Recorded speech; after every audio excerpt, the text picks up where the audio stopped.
하나님은 영이시니 예배하는 자가 영과 진리로 예배할지니라.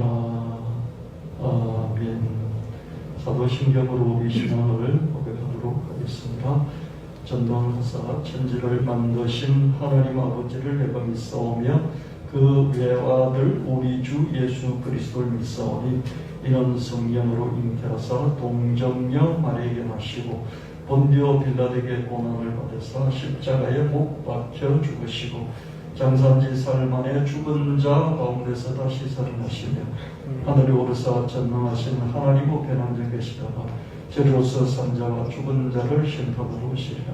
성령을 믿사오며 거룩한 공회와 성도가 서로 교통하는 것과 죄를 사하여 주시는 것과 몸이 다시 사는 것과 영원히 사는 것을 믿사옵나이다.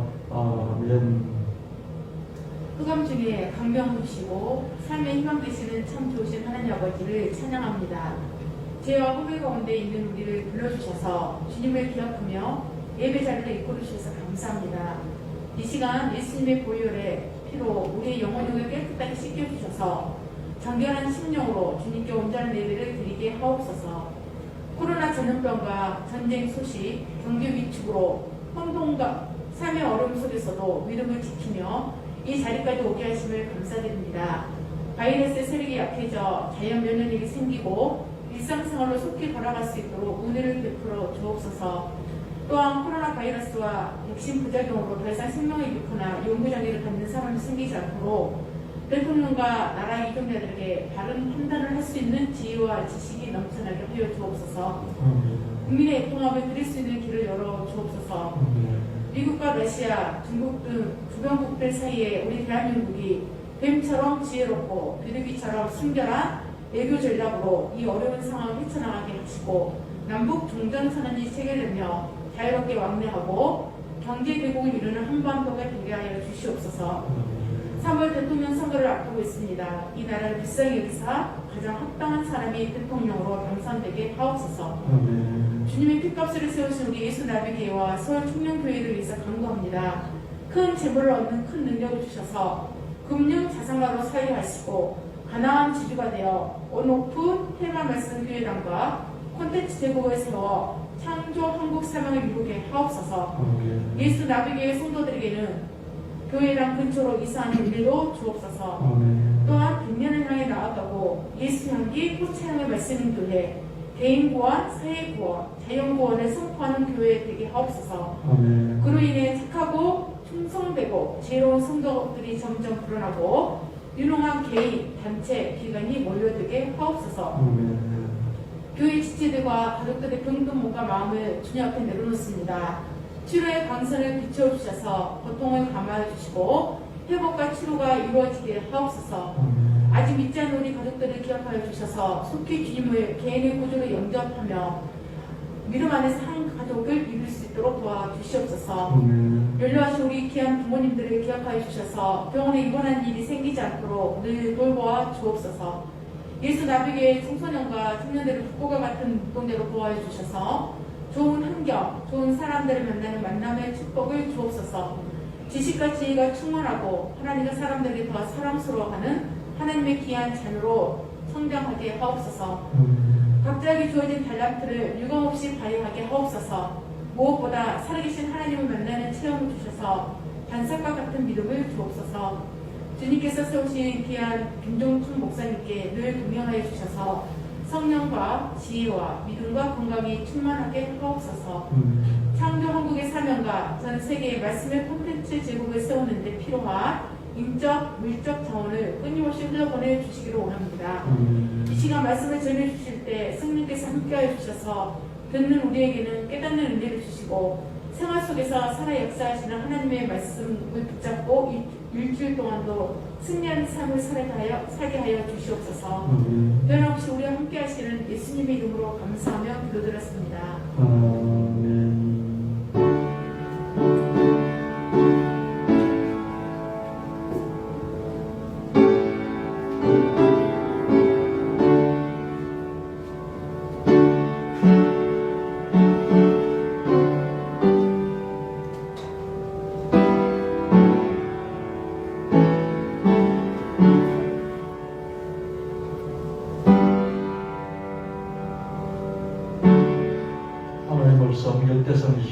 12절, 이사야 60장 11절, 요몽 14장 12절, 부와 귀가 주께로 말미암고 또 주는 만물의 주제가 되사 손에 권세와 능력이 있사오니 모든 사람을 크게 하신다 강하게 하심이 주의 손에 있나이다. 내 성문이 항상 열려 주야로 닫히지 아니하리니 이는 사람들이 내게로 이방 나라들의 재물을 가져오며 그들의 왕들을 토로로 이끌어옵니다.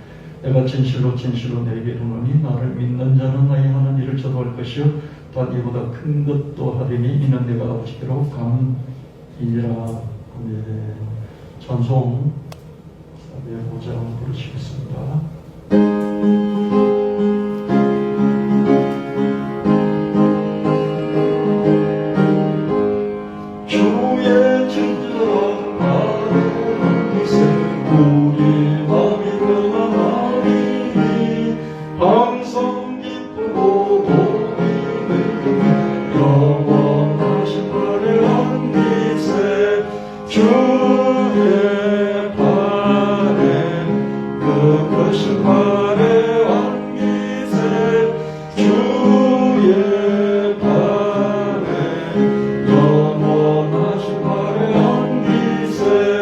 날이 갈수록 주의 사랑이 두루 강력하게 비치고 전성 가는 길 별이 가리 영원하신 발의 안기세 주의 발에 더 크신 발의 안기세 주의 발에 영원하신 발의 안기세 주의 보좌로 나갈 때 입과 장미 소리 외치고 겁과 두려움 없어지니 영원하신 발의 안기세 주의 발에 여겨신 발의 안기세 주의 발에 영원하신 발의 안기세. 아멘. 네, 여러분, 변하지 않는 것이 없죠, 그죠? 그럼 가장 큰 규모는 우주지 않습니까? 근데 우주가 끝없이 이 우주의 창조 이후에 끝없이 평천하고 있지 않습니까? 은하와 은하 사이가 계속 벌어져 가고 있죠, 그죠? 끝없는 속도로 계속해서 팽창을 하고 있습니다. 그래서 혹자는 끝없이 팽창하면 나중에는 그냥 우주 자체가 없어져 버릴 수도 있다, 이런 얘기도 하고요. 어느 순간까지 팽창했다가 나중에는 쭉 다시 축소를 해서 빅뱅 탁 터질 때, 그죠? 창조할 때 그 순간까지 또 와서 또 없어져 버릴 수도 있다, 이런 얘기도 하고요. 그런 그 시간이 지금까지 우주가 창조돼 지금까지 온 게 178억 년 정도 됐다면 계속 팽창하는데 더 시간이 걸릴 것이고 나중에 줄어들더라도 또 그만큼 시간이 있으니까 또 수백억 년이 걸릴 수 있겠죠. 이렇게 움직이지 않는 것이 없습니다. 공간과 시간도 계속해서 움직입니다. 그죠? 이런 게 시간이잖아요. 그죠? 시간은 흐름이잖아요. 그러니까 저와 여러분은 어쩔 수 없이 흐름 속에서 살아가는 거예요. 흐름 속에서 살아가는, 흐름을 벗어날 수가 없죠. 그죠? 근데 하나님은 영원 속에서 사시잖아요. 이 지상 가운데서 성령으로 함께 하시면서 초월해 계시는 거죠. 초월해 계시기 때문에 흐름을 만들어 가시기도 하시지만은 흐름을 초월해 계실 수 있는 그런 분이시죠. 그죠? 변화를 만드시지만은 변화로부터 자유로우신 그런 분이십니다. 우리가 이 세상에 살 때까지는 변화 속에서 살아간다. 변화를 벗어날 수가 없다. 이런 물체조차도, 그렇죠? 양자 물리학에 따르면 이 물체조차도 원자, 분자, 원자, 그 다음에 미립자 안으로 쭉 들어가면 딱 고정돼. 이게 얼마나 우리는 고체라고 그러잖아요. 고정되어 있어서 고체라고 그러지 않습니까? 절대로 양자 물리학에 들어가면 고체가 아니잖아요. 끝없이 움직여서 불확정성 원리라고 그래가지고 그죠? 움직이는 확률이지 고정되어 있는 계속 안에 미립자가 움직인다는 것이죠. 그죠?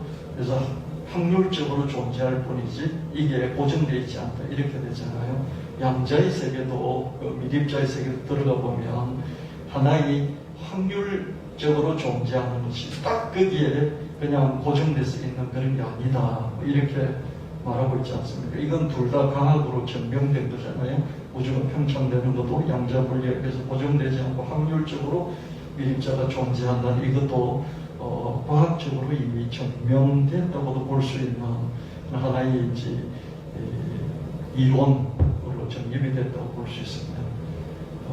고정되어 있는 건 아무것도 없습니다. 계속해서 고체라고 할지라도 계속해서 움직이는 흐름 가운데 있습니다. 우리는 이 흐름을 벗어날 수가 없어요. 그러니까 하나님의 구속사에 있어서도 이 구속사가 계속해서 흘러가는 것을 볼 수 있습니다. 하나님의 아브라함을 선택해서 끝인 줄 알았는데 아브라함, 이삭, 야곱, 요셉, 모세 쭉 뒤로 해서 다윗 뒤로 해서 또 예수님이 오시기까지 구속사도 계속적인 흐름이 있는 것을 보게 됩니다. 예수님이 여러 성령께서 오셨지만 지금 교회 시대이지만 교회도 계속해서 2000년이 지나면서 교회 모습들이 계속 흐름 속에서 바뀌어가고 있는 그런 것을 볼 수 있습니다. 그래서 여러분이 하나님 믿으시되 만고불변의 하나님을 딱 붙잡고 하나님은 고정되어 있으시잖아요. 그죠? 하나님은 불변이시잖아요. 그죠? 물론 하나님도 흐름이 있으시지만 하나님은 흐름 속에서도 흐름 따라서 가지 않으실 수 있는 그런 분이신 것이죠. 움직이지 않으면서 모든 걸 움직이는 그런 분이시죠. 그래서 그분을 우리가 붙잡고 그러면서도 이 세상의 흐름 속에서 같이 흘러갈 수 있나. 그러려면 흐름을 파악해서 그 흐름대로 따라가는 그런 지혜로운 우리 신앙인이 되어야 될 줄로 믿습니다. 여러분, 늘 나이 든 사람은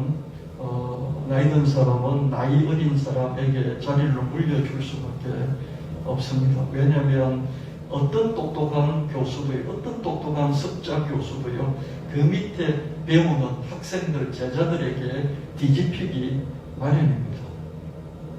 늘 앞서서 배운 사람은 늘 뒤에서 배우는 사람보다도 늘 똑똑해지게 마련인 것이죠.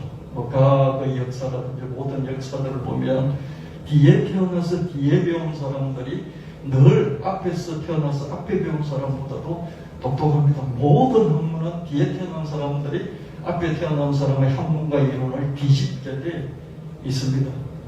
그래서 뒤에 태어난 사람들이 늘 똑똑하게 돼 있어요. 그래서 우리가 나이 들면서 덜 똑똑해지고 무식해질 수밖에 없는데 덜 똑똑해지고 무식해질 수밖에 없는 이런 속에서 공부를 안 한다면, 흐름을 배우지 않는다면 더 빨리 무식해지는 것이죠. 그렇죠? 제가 눈만 뜨면 까막눈이 된다고 그랬잖아요. 그렇죠? 계속해서 배란 것들을 모르고 내가 어느 이론을 정립해서 이렇게 강력하게 가르칠지라도 그렇죠? 그럴지라도 어떻습니까? 뒤에 오는 사람이죠. 그거 아닌데요. 선생님 그게 아닌데요. 목사님 그게 아닌데요. 교수님 그게 아닌데요. 라고 하면서 손들고 이의를 제기하는 사람들이 전부 다 젊은이들, 아이들입니다. 뒤에 태어난 사람들이 석자 교수님 그거 아닌데요. 라고 한다는 것이죠. 그래서 먼저 나이 먹어서 살아가는 사람은요, 겸손해질 필요가 있고요. 자꾸 배우려고 하는 유연한 자세, 이게 필요한 줄로 믿습니다. 그래서 여러분, 아버지다, 어머니다, 할아버지다, 할머니다, 내가 대학 교수다, 목사다, 내가 회사 사장이다, 이런 타이틀을 가지고 자꾸 그걸 지키려고 고수하려고 애를 쓰는 그런 사람이 되기보다는 새로운 것을 자꾸 파악하고 배우려고 하는, 그리고 내가 하는 것보다 내 뒤에 새로 태어나서 배우고 치고 올라오는 이런 내 다음 세대들이 훨씬 더 나보다 똑똑하다. 이걸 늘 염두에 두고 우리 한평생을 살아간다면 하나님께서 우리를 새 부대로, 한 부대가 아니고 새 무대로 계속해서 사용해 주시지 않을까 그런 생각을 해보게 됩니다. 그래서 저는 목사들로 배우는 것을 어느 날부터 포기를 했어요. 나보다 못한 목사들 밑에서 내가 배울 게 없다 이렇게 판단했고요. 더 이상 나는 박사학위나 학위 받으려고 공부를 안 하겠다. 그래서 딱 적었습니다. 왜냐하면 박사 하나 따고 교수 되어가지고 더 공부를 안 하니까요. 무식한 거예요.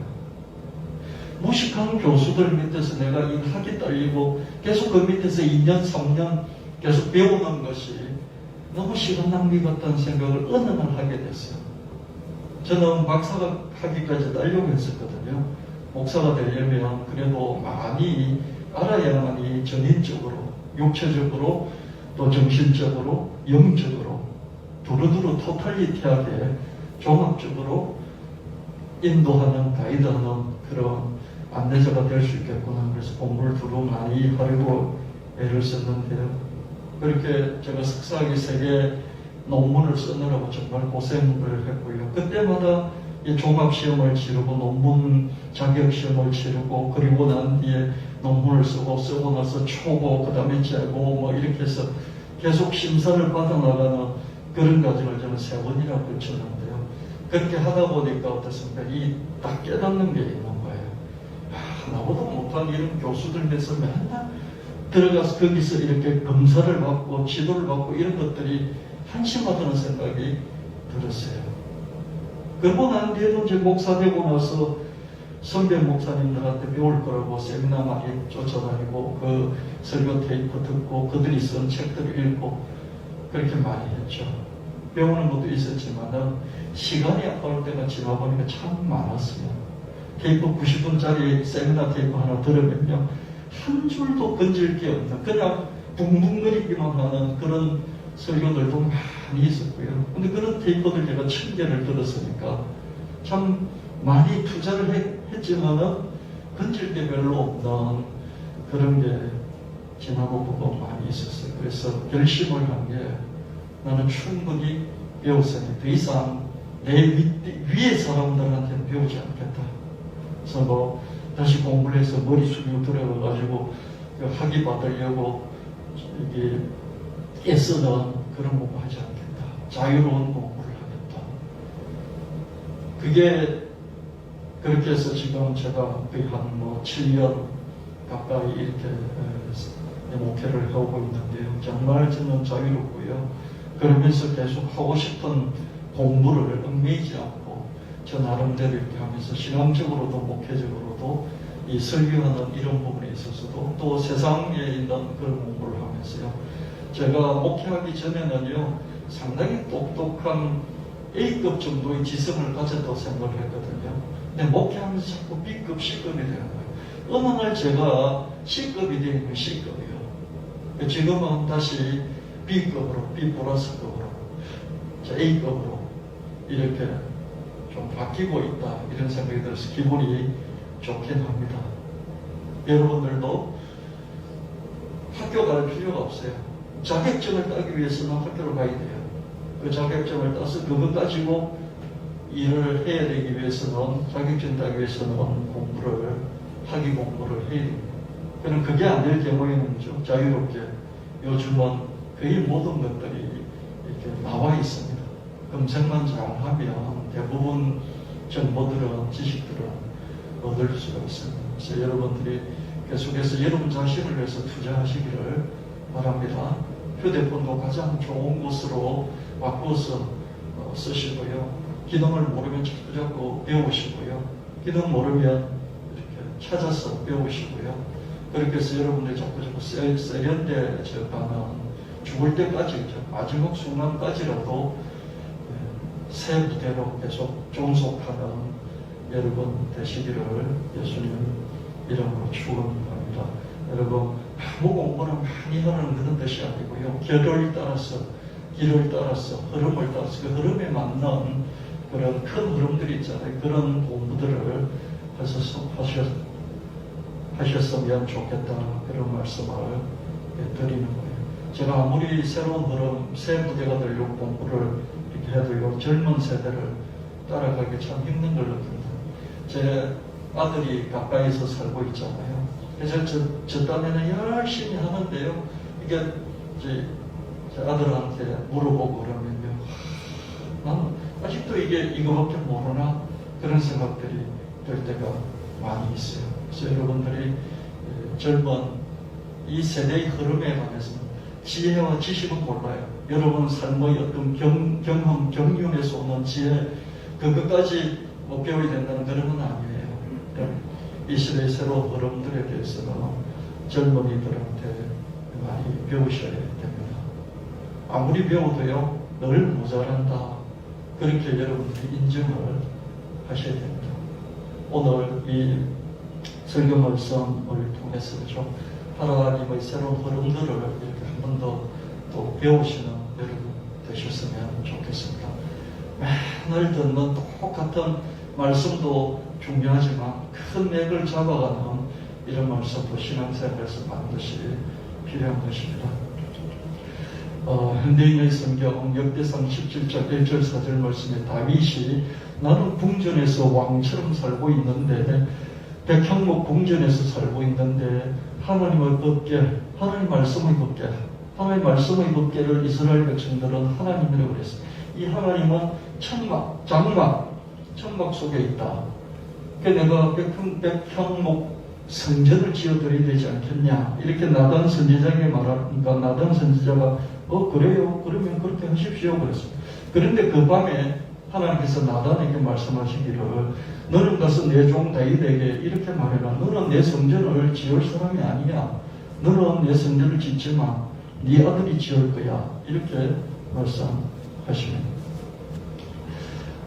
역대상 17장 6절 8절 말씀에 있잖아, 다윗에게 이렇게 말해요.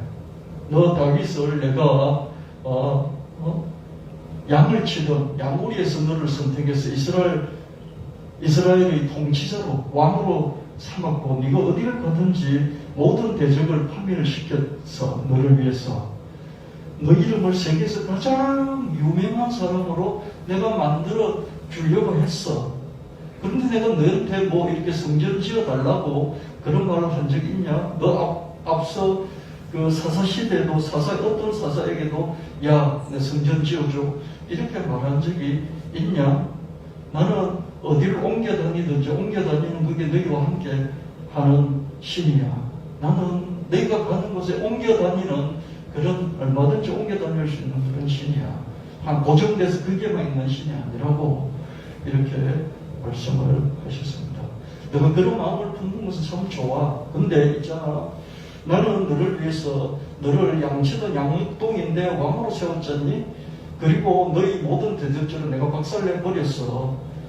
너를 세상에서 가장 뛰어난 인물로 그런 유명한 사람 만들려고 나는 너에게 그런 마음을 갖고 지금까지 실행해 오고 있어. 이 말을 나단 선지자에게 주시면서 다윗에게 전하라고 그렇게 말씀하셨습니다.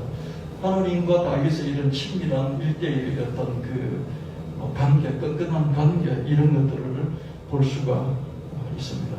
역대상 17장 10절 12절 내가 전에 사사에게 명령하여 이스라엘을 다스리던 사사시대와 같이 않고 너희 모든 대적으로 너에게 복종하게 할 것이다. 너를 위해서 다윗 너를 위해서 내가 왕조를 세울 것이다. 너 아들 중에 하나를 내가 세우고 그를 경복케 하여 그 아들이 나를 위하여 성전을 건축할 것이고 나는 그 아들 왕위를 영원히 경고하게 하겠다. 너가 아니고 네 아들 이 성전을 짓고 너 아들을 통해서 너 아들이 왕위를 영원토록 경고하게 만들어 주겠다. 나는 너 아들의 아버지가 되고 너 아들은 나의 아들이 될 것이다.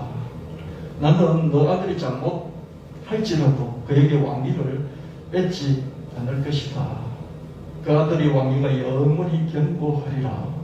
나단이 이 모든 말씀과 이 모든 계시대로 다윗에게 전했어요. 이게 나단 신탁이에요. 신탁은 하나님 신자에다가 탁은 막길탁이에요. 사람은 엄변에 이렇게 그래서 신탁, 그죠? 우리가 돈을 맡기는 걸, 신용을 맡기는 걸 신탁이라고 그러잖아요. 그 믿을 신자에다가 맡길 탁자예요. 신탁은 뭐예요? 내 돈을, 내가 갖고 있는 이 신용을 거기다가 맡기는 걸 신탁이라고 그러잖아요. 그럼 하나님 신자에 맡길 탁은 하나님이 맡기는, 뭘 맡기냐면 말씀을 맡기는, 말씀을 맡기는 것을요, 신탁이라고도 하고요. 기독교에서는 주로 예언이라고 말하고 계시라고도 말합니다. 뭐라고요? 계시. 계시는 하나님이 들추어서 자기를 보여주는 것을 계시라고. 이걸 보여줄 때 자기 얼굴을 보여줄 수 없으니까 말로서 보여주는 거예요. 그죠? 이게 계시입니다. 얼굴을 들어서 벗겨서 자기를 이렇게 보여주는 것. 이게 계시입니다. 우리가 숨어 있다가 애가 막 보물을 찾을 때 어떡합니까? 깍꿍 하면서 나타나잖아요. 깍꿍 하는 이게 계시예요. 그 계시는 말로 나타나죠. 말을 주는 거죠. 애가 막 엄마가 없어서 찾고 울고 그럴 때 두렵잖아요. 그죠? 근데 갑자기 나타난 얼굴 보여주면서 깍꿍 웃으면서 깍꿍 할 때 깍꿍이란 말을 전달해주고 그게 사랑을 담아서 전달해주니까 안심을 하잖아요. 그죠? 말을 전달해주는, 말을 맡기는 이게 예언이에요. 그죠? 예금할 때 예자, 금을 맡기는 것이죠. 돈을 맡기는 걸 예금이라고 그러잖아요. 예언은 하나님 말씀을 사람에게 맡기는, 이걸 다른 말로 신탁이다. 하나님이 자기 말을 맡긴다, 이런 뜻이죠. 주로 누구에게 맡깁니까? 제사장에게, 예언자에게, 선지자에게 맡기죠. 그렇죠? 직접 전하기도 하지만 누군가를 세워서 전달하는, 누군가를 세워서 전달하는, 이 전달하는 사람은 뭐라고 합니까? 이제 영어로는 메신저라고 그러죠. 그럼 메신저가 뭘 전달하는? 메시지를 전달하잖아요. 이 메시지를 신탁이다 그런다, 예언이다, 계시다, 이렇게 말합니다. 나단 선지자가 신탁을 받아서 다윗에게 전적하기로, 야, 하나님 너를 세계 최고 유명한 사람으로 만들어줄, 너 목동이었지 않냐? 목동이 너를 세계 최고로 만들어주시려고 했어. 그럼 너 가는 곳마다 이기게 하시고 결국 그렇게 만들어주셨지. 근데 너는 군인으로서, 군인이기 때문에 피를 많이 흘렸기, 전쟁에서 피를 많이 흘렸기 때문에 그러한 성전을 짓기는 어려운, 네 아들이 지을 거야. 근데 네 아들이 아무리 잘못하더라도 나는 그를 왕위에서 쫓아내지 않을 것이고 은혜를 베풀어서 그 아들이 성전을 지을 것이고 그 아들을 이어서 너희 왕조가 영원토록 계속될 것이다. 그렇게 약속을 해주셨습니다. 성경에서 하나님 많은 인물들을 선택하셨죠. 그 중심 인물은 다윗입니다. 예수님의 탄생까지 족보에서, 그죠? 다윗은 자기 직계 조상 외에는 다 반개로 만들어버렸고 자기 직계 자손 외에는 다 반개로 만들어버렸습니다. 예수님의 탄생까지 족보는 다윗을 중심축으로 돌아야 되죠. 아브라함이 있고, 그죠? 쭉 가운데 다윗이 있고 쭉 맨 끝에 예수님 있잖아요. 아브라함, 다윗, 예수님. 다윗이 중심으로 해가지고 다윗 위로 쭉 올려가지고요. 다윗 위로 찍지 않으면 다 반개로 만들고 다윗 밑으로 찍지 않으면 다 반개로 만들어버리는 예수님 족보가 가장 마지막이 피날레, 예수님이 가장 핵심이니까, 그죠? 예수님 올 때까지 다윗을 통해서 다윗 아닌 것들을 다 반개로 만들어버리는, 다윗 찍게만 진짜로 만들어버리는 그런 역할을 다윗이 했습니다. 왜 다윗이었겠습니까? 많은 신탁들 중에서 다윗에 관한 신탁이 가장 강력했기 때문입니다. 다윗에 관해 나단 선지자가 받은 신탁은 단발적인 것이 아니라 영속적인 것입니다. 여러분 살아가는데 어떤 문제에 대해서 한 번 응답 주시면 단발로 끝나잖아요. 그때 응답으로 끝나버렸어요. 그렇죠? 근데 응답했는데 이 응답이 당대에, 후대에, 대대로 영원히 계속된다고 그러면 이런 예언은 뭡니까? 이런 예언은 예언 중에 예언인 것이죠. 그렇죠? 할렐루야. 이해하십니까? 내 당대에 어떤 시기에 필요했던 말씀을 주신 말씀이 있는가 하면 내 인생 전체에 주신 말씀이 있는가 하면 내 인생 전체뿐만 아니라 내 후손뿐만 아니라 영원토록 주시는 이런 말씀이 있다면 이 예언은 태백 산맥과도 같은, 저 남미 안데스 산맥과도 같은, 이 전 세계 가장 큰 산맥과도 같은 그런 말씀이라고 볼 수 있을 것입니다. 나단 선지자가 다윗에게 준 것은 네 왕조가 영원할 것이다. 이렇게 신탁이 주어졌어요. 저는 선지자 중에서 가장 강력한 예언을 신탁을 한 선지자가 나단 선지자. 여러분 나단 선지자 별로 좀 그렇죠, 그죠? 별로지 않습니까? 예레미야니 뭐 이사야니 뭐 에스겔이니 이런 선지자를 더 우리는 더 올리지 않습니까, 그죠? 근데 제가 이런 부속사적인 것을 관점에서 볼 때 나단 선지자만큼 하나님의 가장 강력한 메시지를 전달한 메신저가 없었구나라는 그런 생각을 하게 됐습니다. 제가 시험 공부를 할 때 이런 부분이 참 이상했어요. 참 이상했어요. 왜 최고의 승리자가 다윗이었을까? 왜 최고의 승리를 전달한 그 메신저가 나단이었을까? 그런 생각을 많이 해봤습니다. 나는 그의 왕위를 영원히 견고하게 하리라. 하나님은 솔로몬으로 쭉 뒤로 이어지는 다윗 왕조를 영원히 견고하게 하시기를 약속하셨다. 세상에 영원한 것은 없다. 그런데 하나님은 다윗 왕조의 영속성을 약속한 것이었습니다. 요셉이나 모세같이 위대한 인물들도 다윗 앞에서는 조연에 지나지 않아요. 여러분, 요셉 얼마나 위대합니까? 모세가 얼마나 위대합니까? 그러나 다 다윗 앞에서 조연에 불과한 것이죠. 성경에 많은 신탁들이, 예언들이 하는 계시가 나오는데 그 중에서 최종적인 승리는 다윗에 관한 신탁에 돌아갔습니다. 다윗의 자손이신 예수를 통해 다윗은 당대는 물론 후대를 넘어서 영원까지 이어지게 됐습니다. 저는 이게 영원히 이해가 안 돼서 신학 공부를 할 때도 뭘 이렇게 하나님이 그 가정을 많이 하실까? 영원히 네 왕조가 영원하리라. 너희 왕조가 영원하리라. 이런 신탁을 주시는데 제가 콧방귀를 꼈어요. 다윗 왕조 망해버리는데 망하고 아무것도 없어져 버리는 무슨 영원하다는 것일까? 그러면서 하나님 참 가장도 심하시게 잘하네 그런 생각을 했어요. 그죠?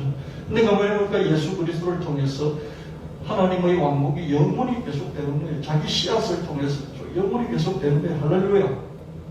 그래서 다윗 왕조에 주신 이 계시가 예언의 신탁이 그대로 실현됐구나. 그걸 저는 깨달을 수가 있었습니다. 다윗 왕이 여호와 앞에 들어가서 이르되 여호와여 하나님이여 나는 누구이며 내 집은 무엇이기에 나에게 이렇게까지 하십니까? 내가 양치는 목동이었는데 거기서 너를 끄집어내가지고 세계에서 가장 유명한 사람으로 만들어 주시다니요? 이럴 수가 있습니까? 근데 거기서 끝나지 않고 종의 집에 대해 먼 장래까지 말씀하시고 우리 집안이 대대로 형통하는 이 정도가 아니고 왕조를 세워주시겠다고 그 왕조가 또 영원토록 가게 하겠다고 이렇게까지 말씀하시니 제가 몸둘 바를 모르겠습니다. 이게 완전히 제게 베푸신 영광입니다. 이렇게 모든 큰 일을 행하시는 하나님은 정말 하나님밖에 아무도 없음. 하나님만이 진짜 신입니다. 그리고 하나님 선택하신 이스라엘 백성 같은 백성이 이 천하 만민 중에 누가 있었겠습니까? 하나님 정말 애국에서 우리를 보내신 이 하나님께서 이 가나안 땅도 주셨지 않습니까? 우리를 영원한 주의 백성으로 삼으셨습니다. 이러면서 다윗이 흥분해서 좀 너무 감격해서 하나님을 찬송하고 있는 걸 볼 수 있습니다. 여호와 이제 주의 종과 그 이전 메아리 말씀하시면서 영원히 견고하게 하신 말씀하신 대로 행하사 견고하게 하여 주시옵소서. 주의 종 다윗의 왕조가 주 앞에서 영원히 견고하게 서게 하여 주시옵소서. 하나님께서 그렇게 말씀하셨으니 말씀하신 대로 될 줄 믿습니다. 그렇죠? 여호와여 주는 오직 주님이시라. 주께서 이 좋은 것을 주의 종에 허락하시고 이제 주께서 종의 왕조에 다윗 왕조의 복을 주사 주 앞에서 영원히 두시기를 기뻐하시는데 이 복을 내가 영원히 누리겠습니다. 그러면서 하나님께서 나단의 신탁을 예언 계시를 듣고 너무 흥분해서 성전에서 다윗이 하나님께 찬송하고 감사하고 그러면서 기뻐서 기도하는 것을 볼 수가 있습니다. 하나님 나단 선지자를 통해서 다윗에게 다윗 왕조의 영속성을 약속해 주셨습니다. 다윗은 너무 감격한 나머지 하나님을 마음껏 찬송하며 하나님의 약속을 되시겠습니다. 종의 왕조의 복을 주사 주 앞에 영원히 두시기를 기뻐하시니 그 말씀대로 그대로 행해 주시기를 바랍니다. 하나님은 요셉의 직계자손도 아니고 모세의 직계자손도 아니고 바로 다윗의 직계자손을 영원히 선택하셨습니다. 하나님의 선택에 부의가 없습니다. 하나님 은사 부르시면은 하나님의 선택에는 하나님 부르시는 후회하심이 없느니라. 로마서 11장 19절 말씀. 하나님 많은 선택들 중에서 다윗과 다윗의 직계 자손이 최종적인 승리를 거두어 볼 수 있습니다. 우리는 그 최종적인 승리자의 편에 붙으면 것이죠. 우리는 그냥 다윗 편에 붙으면 되는 것이죠. 어떻게 다윗 편에 붙을 것인가? 다윗의 최후 직계 자손이신 예수를 믿으면 우리도 다윗의 라인에 서게 되는 것입니다. 여러분, 다윗이 자기 위로 자기와 직계된 것만 직계로 만들고 전부 다 모세도 요셉도 반계로 만들어버렸어요. 자기 밑으로 직계로 만들고 나머지 전부 다 반계로 곁다리로 다 만들어버렸어요. 직계는 것은 직라인이고 반계는 곁다리로 다 만들어버렸어요. 다윗의 족보의 맨 마지막이 누굽니까? 맨 마지막이 예수님이. 예수님은 자식이 없어요. 자식이 없으니까 다윗의 직계 자손 예수님으로부터 이제 그 이후로 끊어진 것이죠. 맞습니까? 다윗의 그 직계 후손이었던 예수님이 마지막 다윗 왕조의 마지막 왕이니까 근데 자식이 없어요. 그러니까 예수님은 완전히 끝나버린 것이죠. 끝났는데 예수님이 영원한 왕이니까 영원히 지속이 되는 것이죠. 우리는 그 다윗 왕조의 마지막 왕인 예수를 믿음으로써 이 다윗 족보에 들어가게 되는 것이고, 그리고 그것도 직계로 들어가게 된다. 그것을 여러분이 믿으시기를 바랍니다. 이스라엘의 왕 아합의 아들 요람 제가 5년에 여호사밧이 유다의 왕이 되었을 때 유다 왕 여호사밧의 아들 여호람, 이 여호람은 여호와 보시기에 악을 행했어요. 그렇지만 하나님이 다윗과 다윗의 자손에게 항상 등불을 주겠다는 왕위를 계속 이어가게 하시겠다. 이 약속을 주시기 때문에 아무리 악을 행해도 등불을 끄지 아니하셨다. 이렇게 말씀하고 있습니다. 다윗의 직계 자손들 중에 여호사밧의 아들인 여호람, 히스기야의 아들인 므낫세. 여호사밧도 하나님 앞에 정말 충성된 그런 왕이었고요. 히스기야도 하나님 앞에 충성된 왕이었지만 그 아들 여호람과 그 아들 므낫세는 정말 하나님 앞에서 하나님 배반하고 불신하고 그리고 악을 많이 행한 그런 왕이었습니다. 이런 왕들이 다윗의 후손 중에 여러 명이 있었어요. 그럼에도 불구하고 하나님은 다윗 왕조를 끝내버리시지 아니하시고 징계를 하실지언정 버리지 않으셨습니다. 여호와께서 그의 종 다윗을 위하여 유다 메라기를 절개하지 아니하셨으니 이는 그와 그의 자손에게 항상 등불을 주겠다고 말씀하셨음이더라. 어떤 처지에서도 우리는 하나님의 약속의 말씀을 기억하고 붙잡아가야 되겠습니다. 하나님 말씀을 주시기 때문에요. 멸망에 처했을지라도 그죠? 하나님 약속의 말씀을 영원히 계속할 것이다. 이 약속의 말씀을 주셨기 때문에 그걸 계속 붙잡아 나가야 되는 것이에요. 아멘. 여러분들이 어떤 고난 중에 있을지라도요, 여러분 고난에 깔려서 죽지 마시고 하나님 약속의 말씀을 붙잡고 그 고난을 이기고 나아가셔야 된다는 것이죠. 하나님 약속하셨으면 천지가 없어져도 그 약속의 말씀을 이루시기 때문입니다. 만군의 여호와 이스라엘 하나님께서 예루살렘에서 바벨론으로 사로잡혀가게 한 모든 포로에게 이와 같이 말씀하신지라. 너희는 집을 짓고 거기에 살며 텃밭을 만들고 열매를 먹을 아내를 맞이하여 자녀를 낳으며 그리고 남편을 맞아 그들을 자녀롭게 하며 거기서 번성하고 줄어들지 아니하게 하라. 이렇게 계속해서 이제 이 다윗 후손들이 왕들이 제대로 왕노릇을 하지 못하고 이 유다 왕국이 멸망을 하고 멸망한 유다 왕국의 이 좀 뭐라고 할까요? 똑똑하고 힘께다 쓰는 그런 사람들 좀 잡아가지고 바벨론 느부갓네살 왕이 바벨론으로 포로로 끌고 가버렸어요. 이런 멸망하는 중에 예레미야 선지자가 그 끌려간 포로들에게 편지를 보내서 말씀하시기를 하나님께서 이렇게 말씀하신다. 거기서 독립운동이나 하고 투사로 바벨론 왕조에 대적해서 싸우지 말라. 거기서 평안하게 그리고 힘들고 고단할지라도 결혼도 하고 또 건강도 보살피고 그래서 애도 낳고 애도 잘 기르고 숫자가 줄어들지 않고 숫자가 더 늘어나게 하라. 이런 말씀을 전했습니다. 여러분 이런 게 가이드잖아요. 이런 게 가이드가 참으로 중요합니다. 그죠? 여러분 바벨론 가가지고 독립투쟁 그다음에 뭐 거기서 뭐 무슨 테러도 할 수 있고 그렇잖아요. 그죠? 그렇지 않습니까? 우리가 포로로 살 수 있느냐 그러면서 어떻게든지 싸우고서 뭔가 자기 존재를 드러내려고 할 수도 있습니다. 근데 하나님 말씀을 전달하는 선지자가 조용해라 조용히. 거기 가서 조용히 살아. 평안하게 살고 어떻게 하든지 숫자가 줄어들지 않고 숫자가 더 늘리도록 결혼도 하고 시집장가도 가고 그렇게 해서 애도 낳고 잘 키워서 숫자가 늘어나도록 하라. 이렇게 가이드를 줬습니다. 이런 게 참으로 중요하다는 말씀이에요. 좋은 선생님이죠. 예레미야는 좋은 선생님이었죠. 그렇죠? 하나님께서 예레미야에게 말씀을 주시고 그 말씀을 예레미야가 전달했고 그 말씀을 들은 포로로 바벨론에 가 있던 사람들이 독립전쟁 안 해야 되겠구나.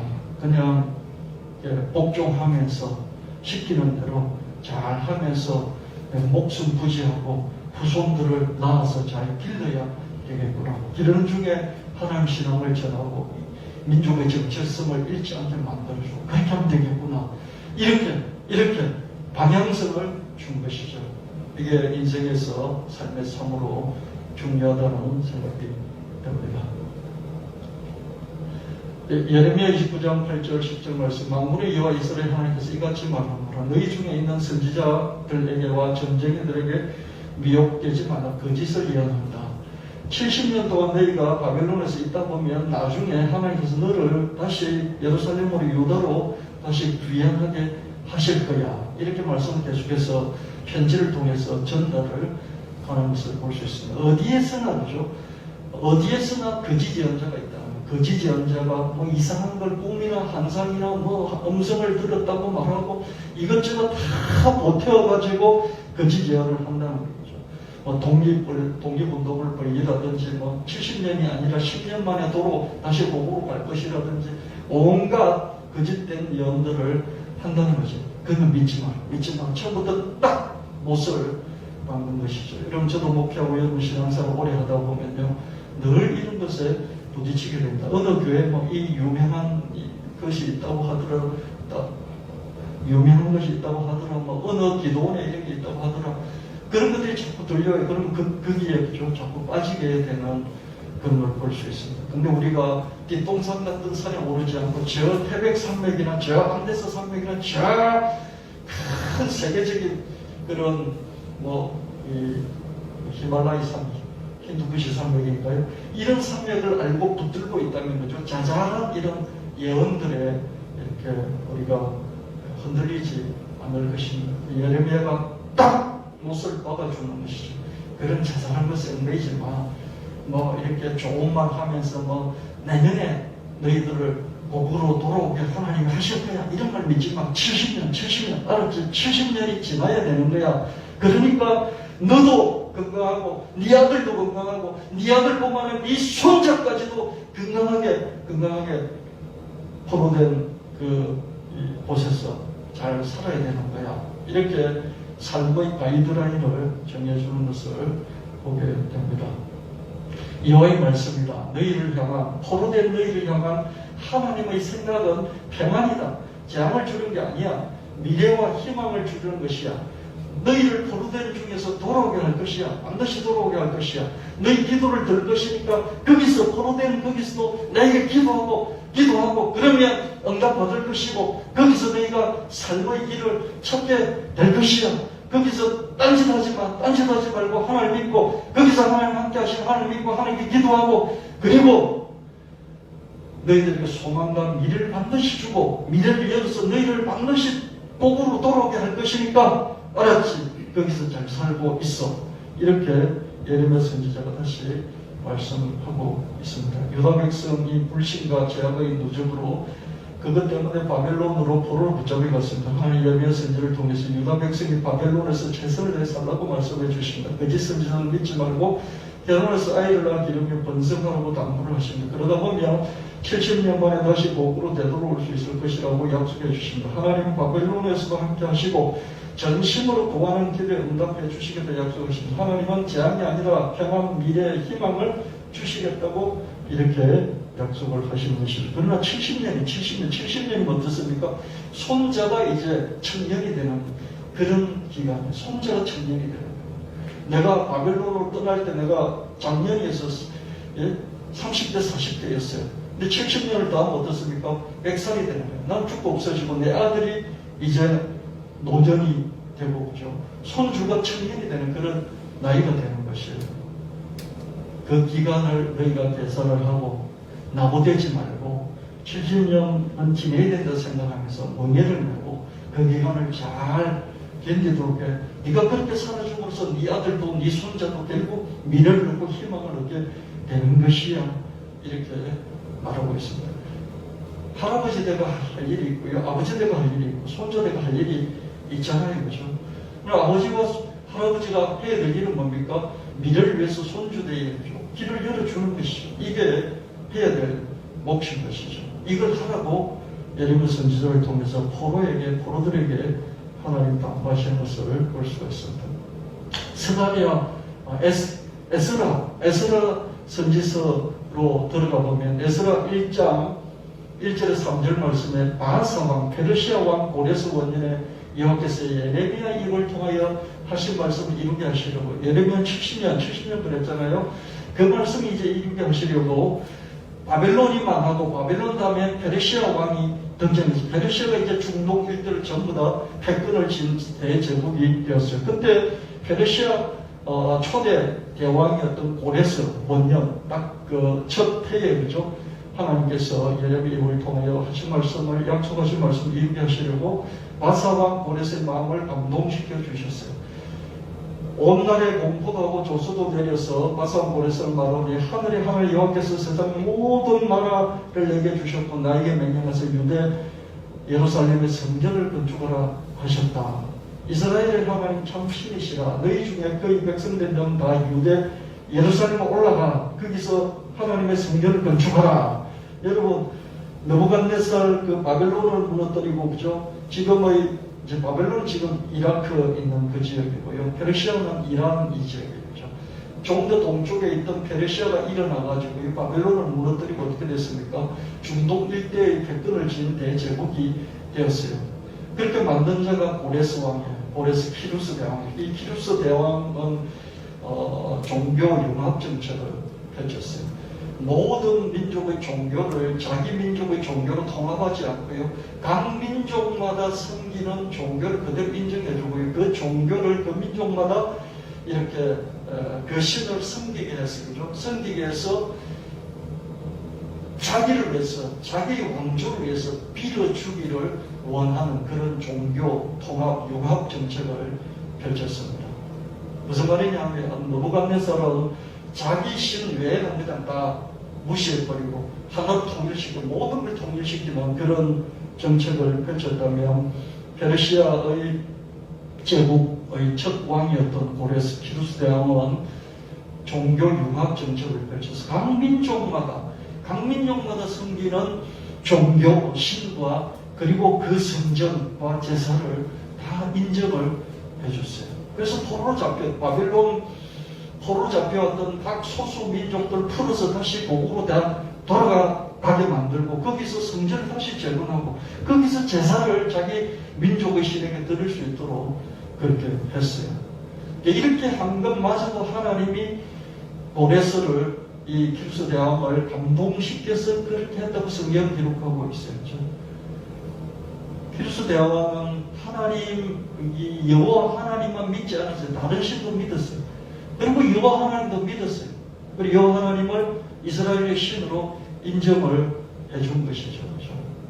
그렇게 그 정도로 이제 그 하나님이 이 키루스 대왕을 그 정도로 이렇게 섭리하셔서 이스라엘 백성들이 다 돌아올 수 있도록. 이스라엘 백성만 돌아온 게 아니에요. 그때 포로 잡혀갔던 그 작은 소수 국가들의 그 민족들이 다 이스라엘 백성 외에도 다 포로 잡혀갔는데 그 민족들도 해방시켜 줄 것이죠. 키루스 대왕이.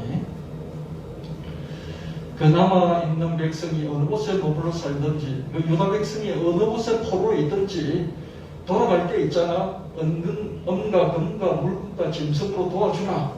예물도 기쁘게 드릴 수 있도록 도와주라. 그렇게 말했습니다. 그래서 유다와 베냐민 족장들과 제사장들과 이 사람들과 그 마음이 하나님께 감동받은 자들이 다 올라가서 예루살렘에서 여호와의 성전을 건축하고자 하는 자가 다 일어났어요. 그랬더니 주변의 주변 사람들이, 원주민들이 엉그릇과 금과 물품들과 짐승과 보물들로 이렇게 주면서 잘 가라, 그렇게 도와준 것을 보게 됩니다. 고레스 왕이 또 여호와의 성전 그릇을 꺼내니 옛적에 바벨론의 느부갓네살 왕이 예루살렘에서 옮겨다가 자기들의 신당에 갖다 두었던 것입니다. 그것을 고레스가 꺼내서 다시 유다 총독 세스바살에게 넘겨주니 그 수는 금접시, 은접시 뭐 이런 것들 다 돌려주면서 너희 성전을 다시 재건하고 이 그릇으로 제사를 드리라, 그렇게 명령을 내렸습니다. 옛적에 바벨론 왕 느부갓네살이가 사로잡혀 바벨론으로 갔던 자들의 자손들, 바벨론을 포로 잡혀갔던 자들은 죽었고요. 그의 자손들 중에서 노임을 받고 예루살렘과 유다로 되돌아와서 각자의 성읍으로 돌아간 자 중에, 그죠? 스룹바벨이 있고 예수아가 있고 느헤미야. 여러분 느헤미야 많이 들어보셨죠, 그죠? 스룹바벨도 있고 또 예수아도 있다. 예수아는 예수란 그런 이름으로 불리고요. 또 여호수아라는 이름. 여호수아, 예수와 예수 똑같은 그런 이름입니다. 예레미야 선자 예언될 때가 찾아 70년이 찾아 페르시아의 고레스 대왕이 하나님 감동을 받고서 유다 백성의 기한과 예루살렘 성전 건축을 허락해 줍니다. 마치 이집트 때 탈출 때처럼 유다 백성은 성전 건축에 필요한 금은, 보물, 물품, 예물을 두루 원주민들한테 얻을 수 있었습니다.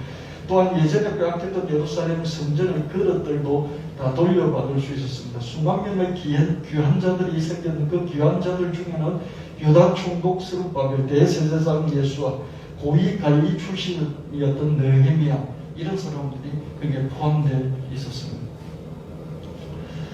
다리오 왕 제2년 6째 달, 곧 그 달 초하루에 여호와의 말씀이 선지자 학개로 말미암아 스알디엘의 아들 유다 총독 스룹바벨과 여호사닥의 아들 대제사장 여호수아에게 임하니라. 너희가 여호와의 성전을 건축할 시기가 아직 이르지 아니하였다, 이런 말을 자꾸 하는데, 이 성전이 이렇게 항배했는데 어느 때에 너희들은 이 판넬로 큰 이 나무를 베서 그 나무로 판넬 같은 좋은 집에 만들어 놓고 살면서 하나님 성전이 이렇게 항배하고 만들고 아직 때가 아니다 그러고 있느냐. 그러면서 돌아온 기환해 있는, 이제 성전을 재건해야 될 그런 기환해 있는 이스라엘 유다 백성들에게 학개 선지자가 참다 못해가지고 툭 일어나서 하나님 말씀을 전합니다. 아직 성전 지을 때가 아니라고? 너희들이 그런 말을 한다고? 그러면서 하나님 말씀을 전달합니다. 그때 여호와의 사자 학개가 여호와의 위임을 받아 백성에게 말하여 이르되, 여호와가 말하노니 내가 너희와 함께 한다. 여호와께서 스알디엘 아들 유다 총독 스룹바벨의 마음과 여호사닥 아들 대제사장 여호수아의 마음과 남은 모든 백성의 마음을 감동시켜 주셨어요. 그래서 그들이 만군의 여호와 그들의 하나님 전 공사를 시작했습니다. 학개가 이렇게 하나님 말씀을 전달할 때 사람들이 마음에 다시 뿌릴 듯 감동이 일어나서, 그래, 때를 기다리지 말고 지금 이때에 하자, 그러면서 성전을 건축하기 시작하는 것을 볼 수 있습니다. 그러나 여호와가 이르노라, 스룹바벨아 스스로 굳세게 할지어다. 여호수아야 스스로 굳세게 할지어다. 모든 백성아 스스로 굳세게 일할지어다. 내가 너희와 함께 한다. 너희가 애굽에서 나올 때 내가 너희와 언약한 말과 나의 영이 계속하여 너희 가운데 머물러 있다. 두려워하지 말고 성전을 지어라, 이렇게 말씀하십니다. 출애굽할 때 함께했던 그 하나님, 너희들이 바벨론에서 유다로 들어올 때 함께했고 이제 성전을 지을 때 함께한다. 그래, 두려워하지 말고 하나님 성전을 지어라, 이렇게 하나님 말씀을 전달을 볼 수 있습니다. 여러분, 사람이 그죠? 뭘 해야 될지 모를 때 하나님 말씀을 붙잡으면 힘이 생기게 됩니다. 방향을 잃을 때 하나님 말씀 붙잡으면 방향이 생긴다는 것입니다.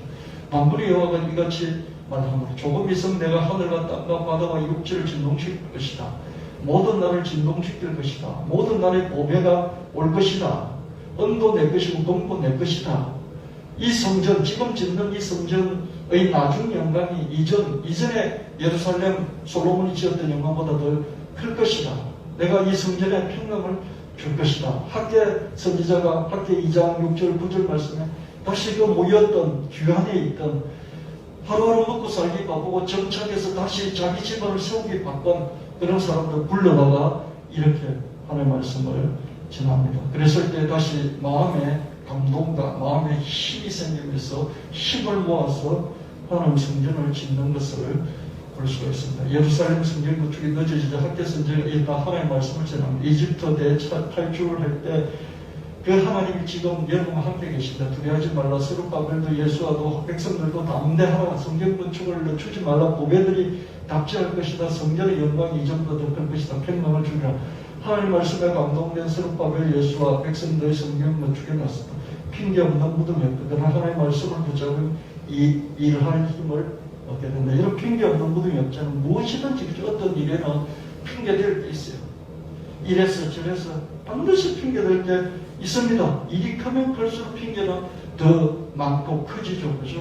그러나 하나님 말씀을 들으면 하나님 말씀 붙잡으면 힘이 생기고 방향이 생겨서 핑계대기보다는 일을 하게 되고 목표를 향해서 다시 나가게 됩니다. 여러분 힘이 없을 때 뭔가 힘이 부대낄 때 내가 믿음 부족한 것은 말씀 부족하고 말씀을 다시 붙잡는 여러분 되시기를 예수님 이름으로 축원합니다. 스가랴 4장 6절 9절 말씀에 그가 내게 대답해 이르되 여호와께서 스룹바벨에게 하신 말씀 일어나라. 힘으로 되지 않고 능력으로 되지 않고 오직 하나님의 성령으로 된다. 강산아 내가 무엇이냐 내가 스룹바벨 앞에서 평지가 되리라. 이 말씀이 또 임하여 이르시되 스룹바벨의 손이 이 성전의 기초를 놓았은데 그의 손이 또한 그 일을 완전히 마무리할 것이다. 이렇게 말씀하십니다. 학계 선지자를 통해서 경계를 하셨던 그 하나님께서 이제는 스가랴 선지자를 일으켜 세워서 또 격려를 하되 이제는 스룹바벨에게 직접적으로 스룹바벨을 딱 대표로 세워서 말씀을 전달하시는 것을 볼 수가 있습니다. 여러분 성전을 건축하는 것이 다 포로 잡혀가다 70년 동안 거기서 고생하다 겨우 돌아와서 정착해서 살려고 하는 사람들이 뭘 성전을 지으려고 하면 얼마나 모든 것이 부족하고 힘들겠습니까? 그렇죠? 그럴 때 하나님 또다시 스가랴 선지자를 통해서 독려하시는 것을 볼 수가 있습니다. 학계 선지자와 함께 스가랴 선지자가 일어나 유다 총독 스룹바벨을 격려를 해줍니다. 스룹바벨 앞에서 큰 산과 같은 장물도 평지와 같을 뿐이다. 스룹바벨의 성전을 건축을 시작했지 않냐? 성전 완공도 하게 될 것이다. 권력으로 되는 것도 아니고 오직 하나님 성령으로 된다. 그렇게 말씀하셨습니다. 유다 총독 스룹바벨이 누구입니까? 다윗의 직계 자손이에요. 바벨론 지역에서 출생을 했어요. 하나님은 다윗에게 약속하신 대로 다윗 왕조의 등불을 끄지 아니하시고요. 저 포로로 보낸 그 다윗의 후손 중에서 다시 거기서 태어난 그 아들의 손주였던 거죠. 스룹바벨을 불러서 유다 총독이 되게 하시고 유다 총독으로서 다시 성전을 재건하게 하시고 스룹바벨은 제사장이 아니에요. 다윗 왕의 직계 후손으로서 정치 지도자 유다 총독으로서 이 일을 맡은 것이죠.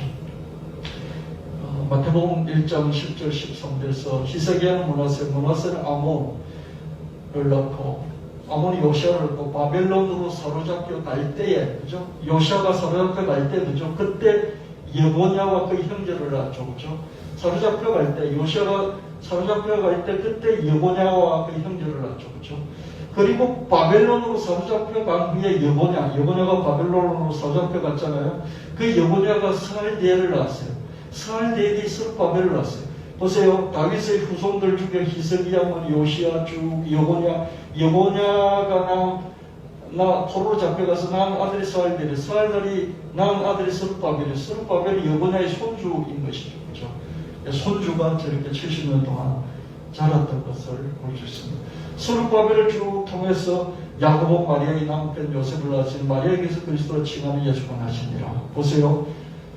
바벨론을 잡혀가서 거기서 죽지 않고 아들 낳고 손주 낳고 다시 돌아오고 성전을 재건하고 그 자손 중에서 예수 그리스도가 오셨던 것을 볼 수 있습니다. 하나님이 중간중간에 이상하고 못된 악한 왕들이 태어나서 하나님의 뜻을 거스르고 이스라엘 백성들을 괴롭혔지만 그래서 결국 망해서 바벨론 포로 잡혀갔지만 하나님께서 등불을 끄지 아니하시고 다시 스룹바벨을 일으키시고 스룹바벨을 통해서 예수 그리스도 오게 하시는 그런 것을 보게 됩니다. 바벨론 포로기의 바벨론 지역에서 태어난 스룹바벨이 예루살렘으로 귀환해 예루살렘 성전을 재건했습니다. 스룹바벨의 직계 자손에서 천하 만민의 구주가 나셨으니 곧 예수 그리스도이십니다. 예수님은 다윗의 최종 직계 자손으로서 무엇보다도 왕이십니다. 제사장이나 선지자라기보다 왕이신 것입니다. 여러분, 예수 그리스도한테 그리스도는 기름 부음 받은 자, 기름 부음 받은 자라면 성령 기름 부음 받은 자는 선지자나 제사장이나 왕이거든요. 구약에서 왕이나 선지자나 제사장이 기름 부음을 받아서 그 직임을 수행하게 됐어요. 근데 성령에서 기름 부음 받은 자를 그랬을 때는요, 왕을 지칭합니다. 왕입니다. 그래서 뭐 예수님의 삼중 직임, 선지자, 뭐 제사장, 또 왕 이렇게 말하는데 예수는 딱 하나로 말씀드린다면 그냥 왕인 거예요. 다윗 왕의 후손으로서 다윗처럼 그냥 왕위를 가지신 분이에요. 할렐루야. 왕이다 이렇게 보시면 됩니다. 예수님은 다윗 왕조의 마지막 왕이 되신 것이죠. 그렇죠? 그리고 하나님 왕국, 하나님 나라, 하나님 왕국의 첫 번째 왕이신 것이죠. 그리고 영원한 왕위를 물려주지 않고 영원한 왕이신 것이죠. 다윗은 최종 직계 자손인 예수님을 통해 다윗 왕조의 영속성을 보장받은 것이죠. 그래서 나단 신탁이 영원히 옳은 것이죠. 영원한 신탁은 나단 신탁 하나밖에 없습니다. 다 그때 요셉을 쓰셨던 그냥 요셉 가운데에 그냥 조금 뒤에까지 영향을 미치는 그런 예언 신탁이었어요. 그죠? 근데 나단에게 준 신탁은 어떻습니까? 다윗 왕조가 영원한 것이고, 이 포로기에서 돌아와서도 다시 이어져가고, 예수 그리스도로 끝으로 다윗 왕조의 마지막 왕이신 예수님을 통해서 영속성을 가지고 지속성을 갖게 되고, 예수님이 하나님 나라의 왕국의 첫 왕이요 영원한 왕이 되시니까 하나님 나라의 영원한 왕이시니까 어떻습니까? 이스라엘 나라인 다윗으로 왕조가 끝나지 않고 거기 이어져서 하나님 왕국으로 바뀌면서 그 나라의 왕이 영원한 왕이시니까 다윗 왕에게 약속하셨던 나단 신탁이 영원히 이어지게 되는 것을 볼 수가 있습니다. 이게 여러분 우리 성경 말씀 중에 뒷동산 같은 이런 성경 말씀이 아니고요. 저 큰 태백 산맥과도 같은 저 뭐 히말라야 산맥과도 같은 그런 말씀인 것을 보게 됩니다. 우리 예수 그리스도를 믿음으로 말미암아 이 다윗 왕조에 속하게 된 것이죠. 이런 믿음의 신앙의 뿌리를 깊게 받고 어떤 경우에도 흔들리지 마시고 그 안에 되시기를 예수님 이름으로 축원합니다. 우리는 예수님을 믿음으로 말미암아 요셉 라인도 아니고 모세 라인도 아니고 바로 다윗 라인에 서게 되었습니다. 다윗 왕조의 영속성이 예수님을 통해 우리에게 그대로 미치게 되는 것입니다. 영원히 좋은 것이 되면 반드시 탈취해야 합니다. 가져야 됩니다. 영화 토탈 리콜, 대규모 전쟁 후에 유일한 중심국가인 영국, 유일한 식민지인 호주, 그 두 개밖에 안 됩니다. 큰 전쟁 후에 영국만 살아남고 호주만 살아남는데요. 여기에 그죠 직통으로 엘리베이터를 연결해가지고요. 지하에 구멍을 뚫었습니다. 하이퍼루프처럼 그죠. 초고속으로 17분 만에 영국을 호주를 왔다 갔다 할 수 있는 이걸 만들어 놓고요. 식민지 있는 이런 사람들이 아침만 되면 영국으로 와서 노예 노동을 해주고 다시 호주로 돌아가는 이런 내용의 영화입니다. 식민지 피지배자들은 영국의 지배자들을 위해 초고속 지하철도를 타고 영국으로 이동해 노예 노동을 제공합니다. 영화 엘리시움이 있습니다. 2013년에 나왔죠. 1년 후에 나왔는데요. 버려진 지구와 지구 위에 인공세계인 엘리시움을 만들어 놓고 1%는 엘리시움에 올라가서 살고요. 99%는 버려진 지구에서 사는 이런 배경입니다. 지구의 피지배자들은 엘리시움의 지배자들을 위해 노예처럼 봉사를 하고요. 지구에서 온갖 질병이 난무하지만 엘리시움에서는 어떤 질병도요 이렇게 합니다. 스캐닝 쭉 한번 훑으면 그냥 백이 무엇인지 파악되고 그리고 쭉 한번 훑으면 그냥 치료가 되어버리는 그런 신세계입니다. 영화 설국열차 여러분 보셨을 건데요. 맨 악한, 맨 딕한 이게 먹는 것도 다르죠, 그죠? 먹는 것 다르지 않죠?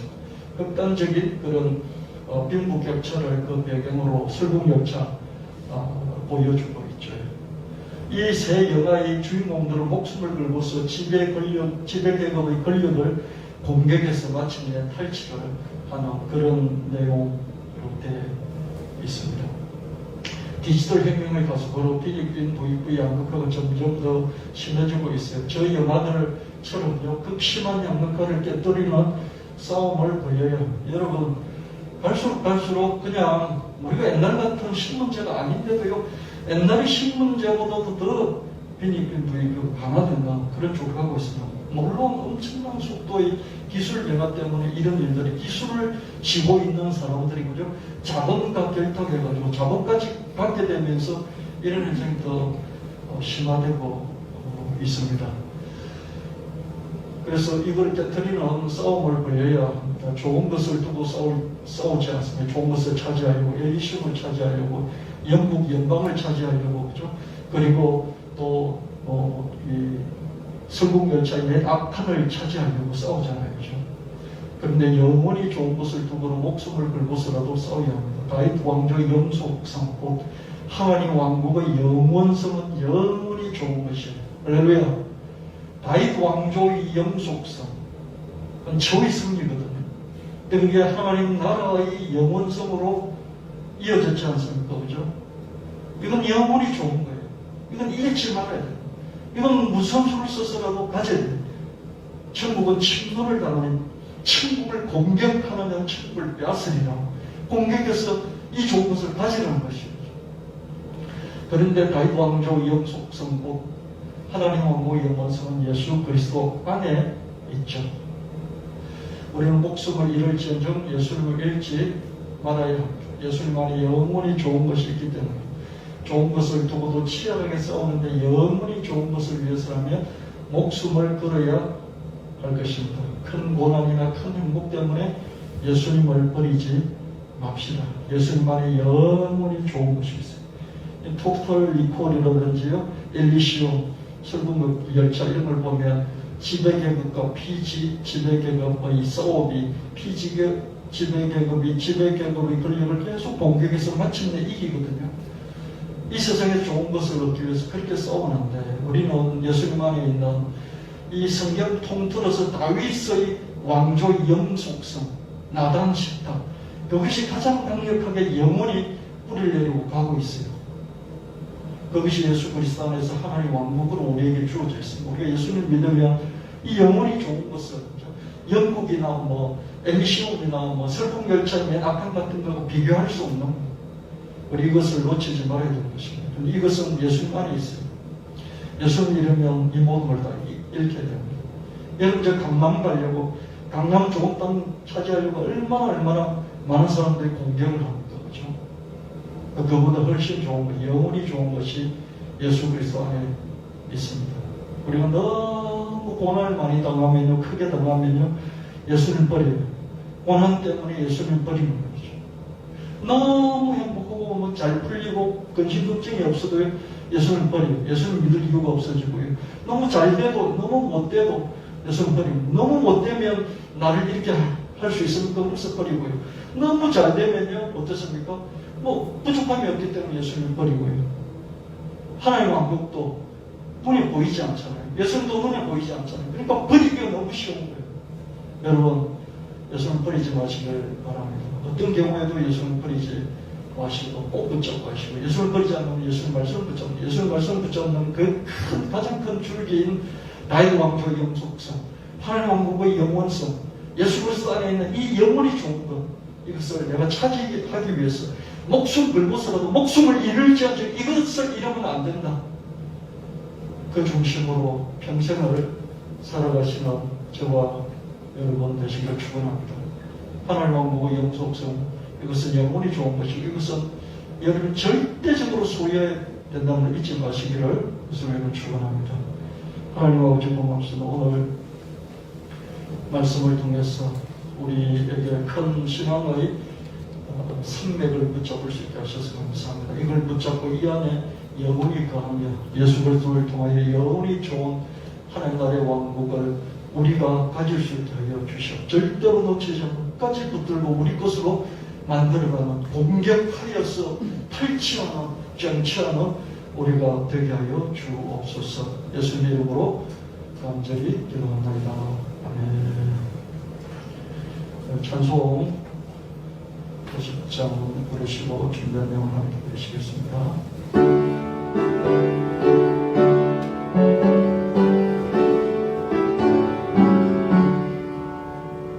내게 있는 모든 것을 아낌없이 드리네.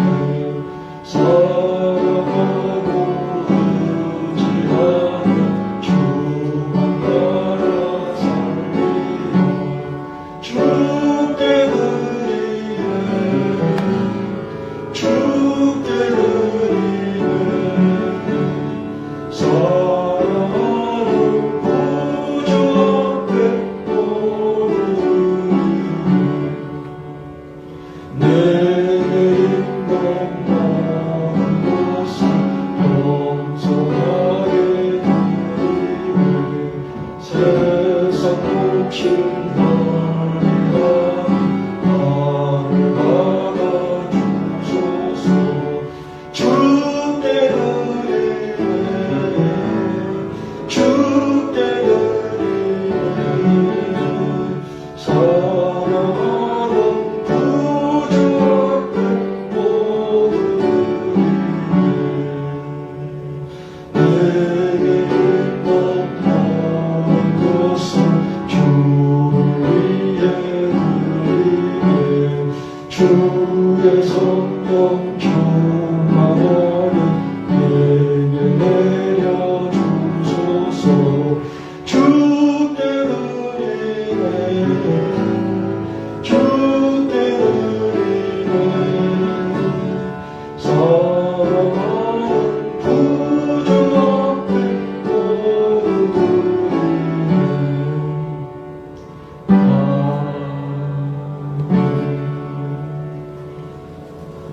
하나님 아버지, 몸을 드립니다. 마음을 드립니다. 기도를 드립니다. 헌물을 드립니다.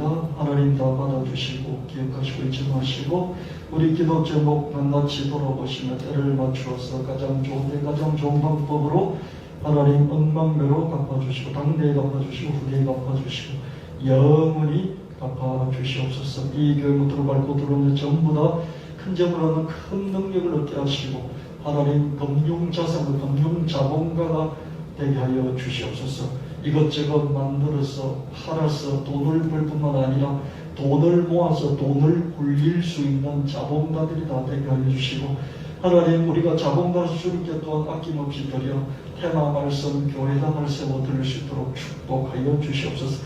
콘텐츠 제국을 세워드리는 그러한 교회가 되게 하여 주옵소서.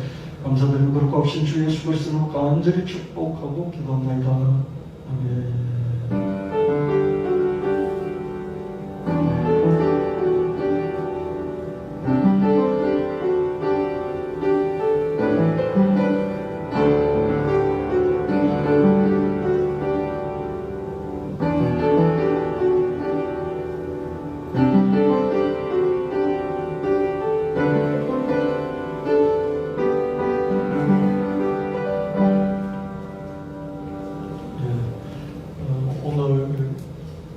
예배 끝나고 나서요 5분 10분 공부를 할 것입니다. 새로운 것을 배우지 않으면 날마다 까만 눈이 된다는 걸 여러분 기억하시고요.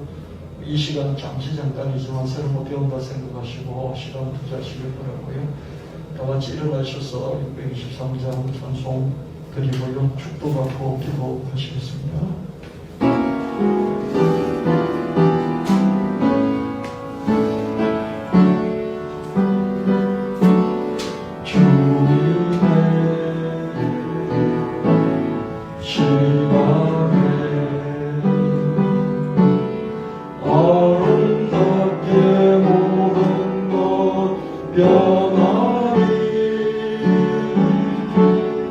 주님 나의 갈 길을 인도하여 주시니 주의 뜻을 따라서 살리라.